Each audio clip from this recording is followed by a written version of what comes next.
অবদান বলতে আমার একমাত্র অবদান বলবো মা বাবা। যখনই মনে হতো যে আর পারবো না, এই মাধ্যমিকে আমার দ্বারা হবে না, তখনই প্রত্যেকেরই মা বাবা সাপোর্ট করেছে। আর তাছাড়াও যদি স্যাররাও পাশে ছিল, বিশেষভাবে নাম করবো আমার বাপ্পা স্যারের, সহদেব স্যার, তারপরে আমার স্কুলের আশিস স্যার, রামানন্দ স্যার, মুকুল স্যার, নিত্যানন্দ স্যার, এরা খুবই হেল্প করেছে। কোন স্কুলে তুমি পড়াশোনা করো? আমার স্কুল বলতে পারুলা নটরপুর হাই স্কুল, পূর্ব বর্ধমান। কোথায় সেন্টার পড়েছিল তোমার? আমার সেন্টার পড়েছিল কেপিসি। আচ্ছা, তুমি কটা মাস্টার নিয়েছিলে?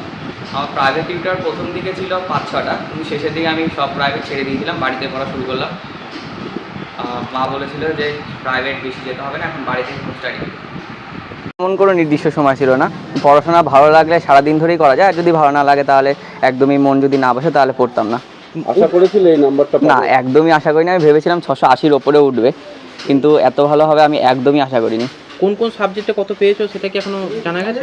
না, এখনও জানা যায়নি, যেহেতু বাড়িতে এত লোক এসছে আমি নিজের রেজাল্ট বের করতে পারিনি এখনও। আচ্ছা, আর বলছি টেস্টে কত পেয়েছিলে? টেস্টে গেছিলাম 671। আচ্ছা, ঠিক আছে। তুমি কি এর স্কুলে কি ফার্স্ট হতে বরাবরই? না, বরাবর ফার্স্ট হতাম না। আমি ক্লাস 9 অবধি সেকেন্ড হয়েছিলাম, তারপর থেকে ফার্স্ট হওয়া শুরু করলাম। আচ্ছা, বলছি এরপরে কি হওয়ার ইচ্ছা রয়েছে? এরপরে আইআইটি কলেজে ভর্তি হওয়ার ইচ্ছা আছে। আইআইটি কলেজে গিয়ে ফিজিক্স নিয়ে এগোনোর ইচ্ছা, ফিজিক্সে রিসার্চ করা এগুলো। আচ্ছা, এ পড়াশোনা কি শুরু করে দিয়েছিলাম পরীক্ষা শেষ হওয়ার পর থেকে? না, পরীক্ষা শেষ হওয়ার পর শুরু করিনি। আসলে মাধ্যমিকের রেজাল্ট নিয়ে একটু টেনশন ছিল, তাই 1 মাস পরে পড়া শুরু করলে তেমন মন বসতো না পড়ায়। আচ্ছা, কতক্ষণ পড়তে? নির্দিষ্ট সময় ছিল না, যদি ভালো লাগতো পড়তাম, আর ভালো না লাগলে পড়তাম না। পড়াশোনা ছাড়া কি ভালো লাগে?